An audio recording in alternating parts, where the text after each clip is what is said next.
Beef biryani তৈরি করতে যা যা লাগবে: গরুর মাংস, পোলাওয়ের চাল, কাঁচামরিচ, টক দই, আদা রসুন বাটা, লবণ, এলাচ ও তেজপাতা, স্পেশাল বাটা মশলা ও পেঁয়াজ বেরেস্তা।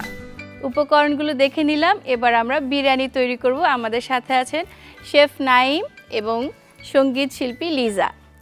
ভাই, আপনি স্টার্ট করতে পারেন। জি, সো শুরুতেই আমি এটাকে দুই পার্টে করব। আমি আমাদের বিফটা আলাদা কুক করব আর রাইসটা আলাদা কুক করব। ঠিক আছে। সো আমি দুটো প্যান নিয়ে নিলাম এখানে। ভাইয়া তাহলে এই দিক দিয়ে শুরু করেন, আমি এই পাশটায় গেলে মনে হয় ভালো করে দেখতে পারবো। হ্যাঁ, আমরা একটু শিখে নেই ভালো মতো। আজকে যে সুযোগ পেয়েছি একজন শেফের কাছ থেকে, এক্সপার্টের কাছ থেকে রান্না শেখার। সো আমি প্রথমে তেল দিয়ে নিলাম। এটা আমরা যে কোনো তেল ইউজ করতে পারি। যে কোনো তেল। এন্ড দেন এখানে আমার কিছু বেরেস্তা আছে, বেরেস্তা দিয়ে দিব। তেলটা চুলায় দেওয়ার পরে কিন্তু আমরা বেরেস্তাটা দিয়ে দিয়েছি। আর চাঁদ রাতের সবার এখন খুবই ব্যস্ততা, তারপরে এরকম একটা রান্না যদি শিখে নেওয়া যায় তাহলে কিন্তু সোনার সোহাগা। কালকে সবাইকে বিরিয়ানি খাইয়ে আমরা একদম এক্সপার্ট একটা হাসি দিব যে হ্যাঁ আমরাও পারি। সো তেলটা যখন মোটামুটি গরম হয়ে আসবে, সো আমি এখানে বেরেস্তা দিয়ে শুরু করেছি। আপনি চাইলে ডিরেক্ট পেঁয়াজ দিয়ে শুরু করতে পারেন। যদি ডিরেক্ট পেঁয়াজ দিয়ে করি তাহলে পেঁয়াজটা ভাজা ভাজা মানে বেরেস্তা ফর্মে আসলে তখন আমি আমার আদা রসুনের বাটা আছে এখানে, এটা 1 টেবিল স্পুনের মতো দিয়ে দিব। আচ্ছা, আদা রসুন মিক্সড পেস্ট যেটা, সেটা আমরা 1 টেবিল চামচ দিয়ে দিচ্ছি বেরেস্তা ভাজা হয়ে যাওয়ার পরে। সো আমি যেহেতু বেরেস্তা দিয়ে স্টার্ট করেছি, সো আমি আদা রসুনটা ইমিডিয়েটলি দিয়ে দিলাম। বেরেস্তাটা নরম হয়ে যায় না? না, নরম হবে না। এমনি তো পোলাও যখন দেবেন, এটা পোলাওতে যাবে যেহেতু, তো তখন এমনি নরম হয়ে যাবে, ফ্লেভারটা অ্যাড করবে। পিৎজা এমনি বাসায় রান্না করা হয়? আমি খুব রিসেন্ট রান্না করার চেষ্টা করছি এবং আমার কাছে মনে হয় যে রান্নাটা সবার জীবনে একটু হলেও জানা খুবই, এটা লাইফ স্কিল বলা হয় এটাকে আসলে। তো এটা আমি বুঝতে অনেক দেরি হয়ে গেছে আমার।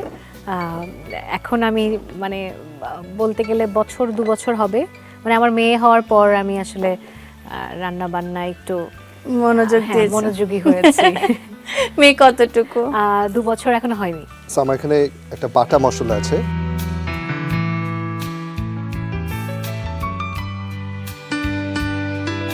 মেইনলি এটার মধ্যে আপনি জয়ত্রী, জয়ফল পাবেন, সাদা গোলমরিচ পাবেন, এলাচ পাবেন। আচ্ছা, দারচিনি, এলাচ, দারচিনি, গরম এলাচ, মশলাগুলো সব সব গরম সাথে মশলাগুলো, জয়ত্রী, জায়ফল যা আছে সবকিছু দিয়ে একটা, আর এটা দেওয়ার পরে কিন্তু একটা সুন্দর অ্যারোমা পাচ্ছি। লিজা, তুমি নিশ্চয়ই পাচ্ছ একটা সুন্দর সুঘ্রাণ আসছে। কালকে যেহেতু ঈদ, আমরা কিন্তু এখন টেস্ট করতেই পারি। ইফতারও হয়ে গেছে, চাঁদও দেখে ফেলেছি। চাঁদ রাতে শপিংও যেমন সবাই খুব এনজয় করে, এরকম একটা রান্নাও কিন্তু খুব মজা লাগবে। আমি টেকনিকগুলো দেখছিলাম কিভাবে স্পুনটা নাড়াচ্ছে ভাইয়া, কতটুকু হিট দিচ্ছে, এগুলো কিন্তু অনেক শেখার। হ্যাঁ, সো মশলাটা এখানে কুক হবে। চুলার হিটটা কিন্তু খুব ইম্পর্টেন্ট একটা রান্নার ক্ষেত্রে। যখন আমরা রান্না করছি তখন চুলাতে হিটটা কতটুকু আছে, কতটুকু কম বেশি, এটা কিন্তু অনেক ইম্পর্টেন্ট রান্নার ক্ষেত্রে। এটা সবসময় খেয়াল রাখতে হবে। এক্সপার্টরা তো আমাদের শিখাচ্ছেন, আমাদেরও ফলো করা উচিত ওনারা কখন কোনটা করছেন। সুন্দর একটা অ্যারোমা আসছে। সো এটাকে লো হিটে আমি কুক করব। এন্ড দেন এখানে আমার কিছু গরুর মাংস আছে, এটার মধ্যে আমি জাস্ট টক দইটা দিয়ে দিব। এটা একটু ম্যারিনেট করে রাখতে হচ্ছে না? ম্যারিনেট করে রাখতে হবে না, জাস্ট টক দইটা মাখিয়ে যতক্ষণ এই মশলা কুক হয় ততক্ষণ রাখলেই হবে। এটা কি আমরা আজকে স্টুডিওতে করছি বলে ম্যারিনেট করছি না, নাকি প্রসেসে করতে হয় না? এটা আপনি 10 মিনিটসের মতো ম্যারিনেট করে যদি ফ্রিজে রেখে দেন ইটস বেটার, বাট না করলেও সমস্যা নেই। এখন আমি আমার ম্যারিনেট করা ইয়োগার্ট দিয়ে, যেটা ম্যারিনেট করেছি টক দই দিয়ে, বিফটা দিয়ে দিব এখানে।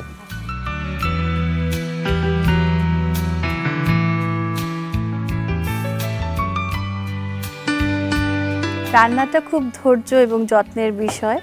ভাইয়া কিন্তু একটার পর একটা স্টেপ আস্তে আস্তে আস্তে করে এগোচ্ছেন। খুব সুন্দর করে ম্যারিনেশন করে তারপরে সেটাকে এটা দেওয়া হলো। প্রথমে পেঁয়াজ ভাজা আগে করা ছিল, সেটার সাথে সব মশলা করে বাটা মশলাটা দেওয়া হলো। আদা রসুন বাটার সাথে, তারপর আবার একটা পেস্ট তৈরি করা হচ্ছে যে এতগুলো গরম মশলার পেস্ট। তারপরে আমরা দেখলাম যে দই দিয়ে বিফের যে ম্যারিনেশনটা সেটা দেওয়া হলো। এভাবেই কিন্তু আস্তে আস্তে আমরা এগোচ্ছি আমাদের বিরিয়ানির পথে। লিজা, তুমি তো বলছিলে যে তুমি আজকাল একটু রান্নার প্র্যাকটিস করছো, একটু এক্সপেরিমেন্ট করছো। কি টাইপের রান্না তোমার বেশি আগ্রহ শেখার? আমি তো আসলে কোনো রান্নাই পারি না, মানে পারতাম না। আমি একদম শুরু থেকে আমি হঠাৎ যেটা হয়তো ফোন স্ক্রলিং করছি, দেখছি একটা খুব মজার রান্না হচ্ছে, সেটা দেশি রান্না হতে পারে, বিদেশি রান্না, হ্যাঁ বিদেশি রান্না হতে পারে, যেটা মনে হয় যে ঘরে এই উপকরণগুলো আছে, আমি এটা বানাতে পারবো, আমি শুরু করে দিই। অনেক কিছু চেষ্টা করেছি, এর মধ্যে আলু ভর্তাও আছে। এটা তো আমাদের সবার ফেভারিট, ভাত যতই রান্নাও সিম্পল আছে, হোক এটা হ্যাঁ। ছাড়া মন মানে খিচুড়ি চেষ্টা করেছি, পোলাও রান্না করার চেষ্টা করেছি, বাট পোলাওটা আমি আসলে পারি না। শেষে যে ঝরঝরে হয় নাই। চালটা শক্ত থেকে যায়, এই প্রসেসটা এখনো শিখতে পারিনি। করতে করতে এক্সপার্ট হয়ে যাবে তখন। হ্যাঁ, তখন ওই যে ওই শেষের দিকে আম্মুকে ডাকতে হয় যে এটা কেন এখনো শক্ত রইলো। বিরিয়ানির ব্যাপারেও তাই এরকম হয়েছে, বাট এমনি অন্য যেগুলো মানে কুইক সালাদ বানানো, হ্যাঁ সেগুলো টেস্ট করে করে একটু একটু হয়ে যায়। সালাদ তো আসলে ওভাবে রান্না না, বাট ভেরি হেলদি। আমার তো সালাদ খুবই পছন্দ। হ্যাঁ, আবার কিছু নুডলস বা একটু চাউমিন বা পাস্তা, মানে সব কিছুই তুমি সব, ট্রাই হ্যাঁ। করছো। আমার মনে হচ্ছে কোনো স্পেসিফিক কিছু না, না ইউ আর ট্রাইং এভরিথিং। কেকও বানিয়েছি, ভেরি গুড। এটা তোমার বাচ্চার অনেক কাজে লাগবে অবশ্যই। পুডিংও বানিয়েছি, ডেজার্ট, যেগুলো মানে ওই তো বললাম না, স্ক্রলিং করতে করতে যে মনে হয় যে এটা এটা করা করে যেতে দেখি। পারে। হ্যাঁ, আমার যেটা হচ্ছিল সংসারের শুরুর দিকে বই খুলে খুলে দেখতাম যে কোন ডিশটা করি নাই, ওটা ট্রাই করতে হবে, কোনটা পারি না বা কোনটা করিনি ওটা ট্রাই করতে হবে। এভাবে করতে করতে কিন্তু আস্তে আস্তে এখন বইটাই ধরতে হয় না, এখন সবই নিজেই পারি। পারি। আন্দাজটা একটা হয়ে যায় যে তখন আর মাপতে হয় না গ্লাসে, বা তখন আর নিজে নিজেই সব হয়ে যায়। কিন্তু আমার এটা এখনো ঝামেলা যে একবার করলে প্রথমবারটা ভালো হয়, পরের বার ভালো হয় না, আর এটা আমি অনেকেরই হয়। প্রতিবার ভুলে যাই। এটা আমার বোনের হয়। আমার বোন সবসময় বলে ফার্স্ট রান্নাটা আমার ভালো হয়, এরপরে যখন আবার আমাকে কেউ বলে যে এটা করো খুব মজা, তখন আর ভালো হয় না। হ্যাঁ, তো আলহামদুলিল্লাহ আমার ওই আইডিয়াটা হয়ে গেছে, যেহেতু আমার একটা প্যাশন। ছোট আসলে না, এগুলো শখের বিষয়। আমার ছোট থেকে আমার রান্না করতে ভালো লাগে। আপনারটা হয়েছে শখেও রান্না করছেন, আর আমার ব্যাপারটা হয়েছে প্রয়োজনে রান্না শেখাটা। So, এই জন্য মনে হয় আমার একটু সময় লাগবে। হ্যাঁ, সময় লাগবে, বাট স্টার্ট যখন করেছো শেষ তো হবে অবশ্যই। ভাই কিছু বলেন, আপনি আপনার রান্নার কতদূর কি অবস্থা? সো আমার মাংসটা আমি এখন জাস্ট কষাচ্ছি। এখানে একটু ভাজা ভাজা হয়ে আসলে আমি এখানে পানি দিয়ে দিব। আর এদিকে আমরা রাইসটা রেডি করব। জি, সো এখানে আমি একটা জিনিস করি উইচ ইজ ভেরি আনকমন। আমি এখান থেকে কিছু তেল নিয়ে আমার এই পটে দিলাম। আমি এখানে রাইসটা করব বেসিক্যালি। তখন কিন্তু একটা আসবে, স্মেলটা সুন্দর আসবে। হ্যাঁ, ওইটার অ্যারোমাটা এটাতে হ্যাঁ, চলে এটা একটা যাবে। খুব সুন্দর টেকনিক। তাহলে লিজা আরেকটা জিনিস শিখলো। হ্যাঁ, না নরমালি আমিও দেখা যায়, শিখলাম। হ্যাঁ, দেখা এটা যায় গুড যে, আইডিয়া। হ্যাঁ একটু পানি দিয়ে মশলা দিয়ে কাটা মশলা দিয়ে ওই পানিটা দিয়ে আবার পোলাও রান্না করে, হ্যাঁ, but হ্যাঁ, হ্যাঁ। ওইটা দেখেছি, বাট এই যেভাবে তেলটা নিয়ে রান্না করাটা এটা কিন্তু ভালো হ্যাঁ, বুদ্ধি। এটা এটা নতুন টেকনিক। ভাই আজকে কিন্তু আমরা দুইজন আপনার স্টুডেন্ট, জি। আপনি আমাদের না দেখেও কিছু একটা মশলা টসলা দিয়ে দিয়ে না, তাহলে কিন্তু আমরা শিখতে পারবো না। ভুলে যাব। হ্যাঁ, ভুলে যাবো যে কি হলো, বুঝতে পারলাম না, আপনার মতো কেন হলো না, এরকম মনে হবে। জি, আর আমি তো বাসায় গিয়ে ট্রাই করছি, তুমি তো করবে নিশ্চয়ই। সো আমি এখানে পরিমাণ মতো পানি দিয়ে দিলাম। এই পানিটা দিচ্ছি হলো গিয়ে সো দ্যাট আমার মাংসটা সিদ্ধ হয়ে যায়। সিদ্ধ হয়ে যায়। আচ্ছা, এমনি বিফ যদি একদম ফ্রেশ থাকে হতে বেশি সময় লাগে না। এটা খুব একটা সময় লাগার কথা না। Let's see. ভাই আপনি তো আমাদের স্টুডিওতে এসে চাঁদ রাতে রান্না করছেন, কিন্তু আপনার বাসায় আপনি কি করছেন? বাসায় কি কিছু করবেন আজকে বা কালকে ঈদ আয়োজনে? এটা আমার বাসার স্ট্যান্ডার্ড রেসিপি। সো প্রতি ঈদে এই বিরিয়ানিটা করা হয় লাঞ্চের জন্য। ও, সো এটা এখন বাসায় হচ্ছে, হয় আমার মা না হলে আমার ওয়াইফ কেউ একজন বানাচ্ছে। জি। আচ্ছা আচ্ছা, নাইস। আমরা তাহলে চলো চলে যাই, এটা নিয়ে সবাই মিলে একসাথে ভাইয়ের বাসায় চলে যাই, আমরা একসাথে সবাই চাঁদ রাত করবো, খুব মজা হবে। জি, আমার বাসার খানা সব সময় মজা হয়। My mom is a really good cook. মাশাআল্লাহ। আমার wife is a professional chef as well. ও আচ্ছা So, আচ্ছা। জি, ইন্টারেস্টিং খাবার সবসময় এভরিথিং বাসায় রানস থাকে। In the family. রান্নার একটা মিউজিক কিন্তু আছে লিজা, তুমি তো জানোই যে রান্নার সময় যে আওয়াজটা হয়, তারপর পেঁয়াজ দিলে তেলে যে আওয়াজটা হয়, ওটা কিন্তু একটা মিউজিকের মতো লাগে, আমি সবসময় বলি। এবং রান্না করতে গেলে আমার গুনগুন গান চলেই আসে, নাহলে আমাকে গান ছাড়তে হয়। এখন যদি শিল্পী একজন পাশে এরকম থাকে তাহলে আর তো কোনো কথাই নেই, আমরা চুপচাপ কেন রান্না করব? আমরা একটু লিজা যখন এসেছে, এত সুন্দর ও মিষ্টি কণ্ঠ, আমরা একটু গান শুনি ওর কাছে। লিজা, তুমি যদি একটু গান শোনাও আমাদেরকে।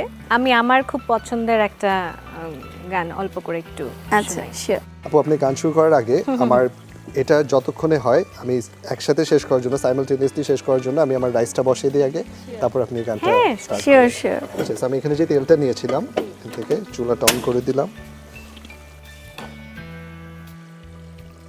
আচ্ছা, এখানে তেলটাও গরম হয়ে গেছে। So আমি আরেকটু বেরেস্তা নিব, আচ্ছা, এখানে দিয়ে দিলাম। আপু, এখানে আমার যে আদা রসুনের মিক্সচারটা আছে এখানে 1/2 টেবিল স্পুনের মতো আমি দিয়ে দিব, এন্ড সাথে দিব একটা তেজপাতা, লং আর এলাচ। ওয়াও।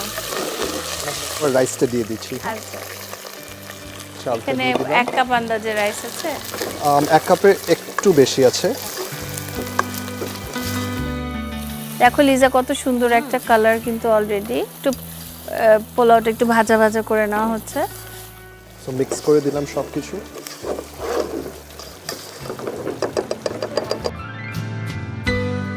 এখানে এটা একটু ভাজা ভাজা হয়ে গেলে আমি এখানে পানিটা দিয়ে দিব।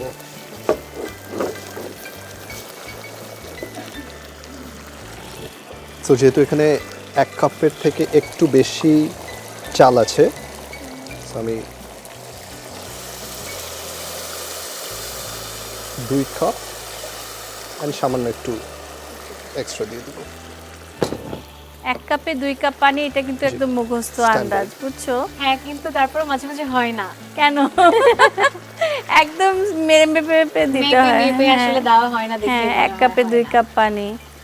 ভাই, এখন আপনার বাসায় বলছিলেন যে ভাবিও শেফ, আপনার মাও গুড কুক, তাহলে 3 জন যখন মানে 1 বনে 2 ভাগ যেরকম থাকতে পারে না, 1 বনে 3 ভাগ, এবং রান্না যখন করতে যান তখন কিরকম হয় যে 3 জন মিলে রান্না করছেন এবং একজন আরেকজনের রান্নার দোষ বা ভুল ত্রুটি দেখছেন, এরকম কিছু হয়? আমার দোষ ধরতে পারে না কেউ, বেবি ভয় পায়, বিকজ আমি একটা রিয়ালিটি শো জাজ করি। ও আচ্ছা So, আচ্ছা। অ্যাকচুয়ালি আমাদের তিনজনের খাবারই মজা হয়, আর আমরা সবসময় মনে হয় একজন একজনকে কমপ্লিমেন্ট করি আর অ্যাডভাইসও দেন না? অ্যাডভাইস দিই, শেখার চেষ্টা করি। আচ্ছা আচ্ছা, গুড। আপনার মার হাতের কোন রান্নাটা আপনার বেশি ভালো লাগে? কাবাব অনেক ভালো বানায়, সেও পুরান ঢাকার, সো আই থিঙ্ক আমাদের বাসার কাবাবটা অনেক মজা হয়। আর ভাবিও কি পুরান ঢাকার? না, ভাবি আমার ওয়াইফ চিটাগংয়ের। ওকে, ওনারাও তো ভালো রান্না করে, চিটাগংয়ের রান্না বিফ টিফ একদম তো নাম করালে মেজবানি খাবার। তো ওনার কোন ডিশটা ভালো হয়? ওনার কালাভুনা অনেক মজা হয়, Wow. মেজবানিও অনেক মজা হয়। আই থিঙ্ক আমার আপনার ফেভারিট নেইবাররা খুব লাকি মনে হয়, বাসায় সারাদিন এত রান্না, সুগন্ধ নিশ্চয়ই চারপাশে ভরে যায়। আসলে প্রফেশনাল শেফ হওয়ার একটা ডিসঅ্যাডভান্টেজ হলো গিয়ে বাসায় তেমন একটা রান্না করা হয় না। হয় না, বাইরে যেহেতু রাতে রাতে জি। সবাইকে। লেট নাইট পর্যন্ত গেস্টদের জন্য রান্না করি, সো বাসায় এসে এনার্জিটা থাকে না, বাট যখন রান্না করি তখন আমার বাসার খাবার অনেক মজা হয়। সো এটা বয়েলে চলে আসছে, আমি ঢেকে দিব। কতক্ষণ ওয়েট করতে হবে আমাদের? সো এটা চালটা যখন হয়ে যাবে, পানিটা শুকিয়ে যাওয়া মানে চালটা হয়ে গেছে, সো তখন জাস্ট আমরা মাংসটা অ্যাড করে দিব। তাহলে এই ফাঁকে আমরা একটু গান শুনতে পারি ভাইয়া? জি, অফ কোর্স। ওকে, আমরা পারমিশন পেয়ে গেছি। লিজা, তুমি একটু গান শুনিয়ে দাও আমাদেরকে।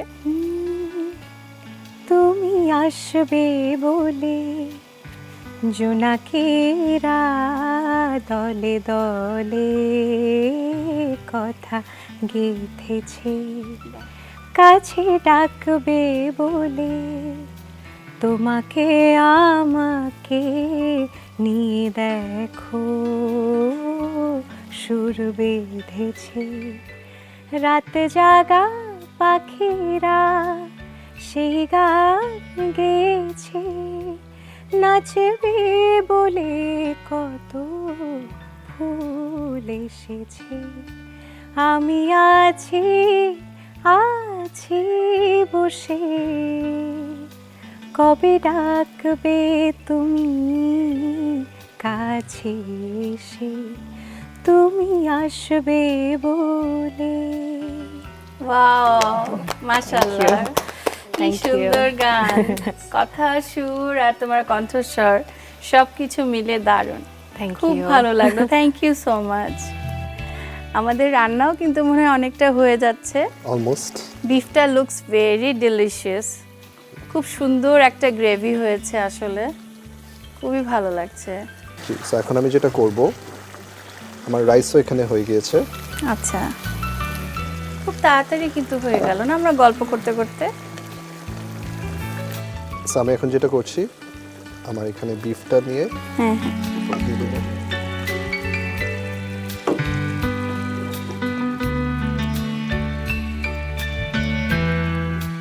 আমরা বিফটা দিকে একবারে মাখিয়ে নেব না? একবার মাখিয়ে দেবো এখানে।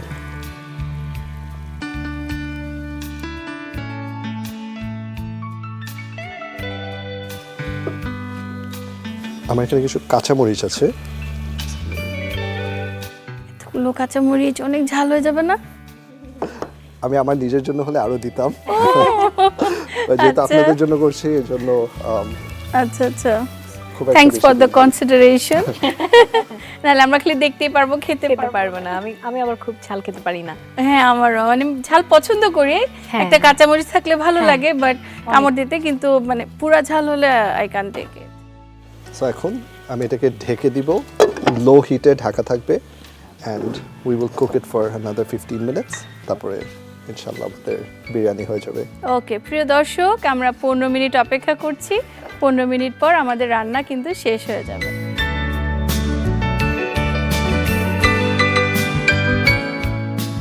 প্রিয় দর্শক, 15 মিনিট কিন্তু হয়ে গেছে। এখন দেখি আমাদের রান্নার কি অবস্থা। আপু 15 মিনিটস লো হিটে হয়ে গেছে। আই থিংক আমার বিরিয়ানিটা ডান। ওকে, আমি গ্রেট। জাস্ট একটা প্লেটে সার্ভ করে দিই, তারপর আপনারা টেস্ট করতে পারবেন। তো সুন্দর স্মেল বের হচ্ছে, হ্যাঁ। মনে হচ্ছে যে কতক্ষণে একটু চেখে দেখবো। কতক্ষণে, আসলেই অনেকক্ষণ ধরে আমরা অপেক্ষায় আছি, দুই শিক্ষার্থী। আমরা অনেকক্ষণ ধরে রান্না শেখার চেষ্টা করছি এবং টেস্ট করার জন্য আমাদের অস্থির লাগছে। এখন কিন্তু রেডি হয়ে গেছে, এখন আমরা জাস্ট টেস্ট করব।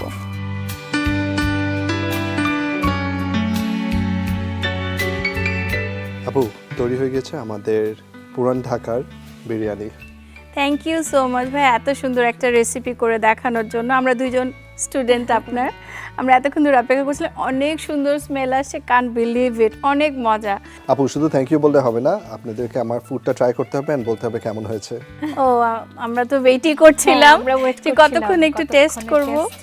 কিন্তু যাওয়ার সময়, অনুষ্ঠান যেহেতু শেষের পর্যায়ে, আমাদের একটা ট্র্যাডিশনাল সং আছে যেটা আমরা সবসময় বিটিভিতে ঈদের চাঁদ দেখার পরেই আমরা শুনি এবং বসে থাকি কখন এই গানটা শুনবো।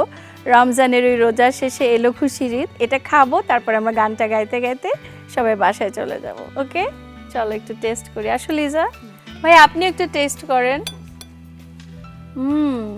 দারুণ, গন্ধেই মনে হচ্ছে যে ভেরি নাইস, ভেরি টেস্টি, খুব মজা হয়েছে সত্যি। দর্শক, লিজা তোমার কি মন লাগছে? খুব মজা লাগছে না? একদমই, আমরা নর্মালি যে এরকম বিরিয়ানি খাই সেটার গন্ধই অন্যরকম। অন্যরকম, আপনার স্পেশাল মশলাটা যেটা আছে ওইটার কারণেই মনে হয় এত মজা লাগছে।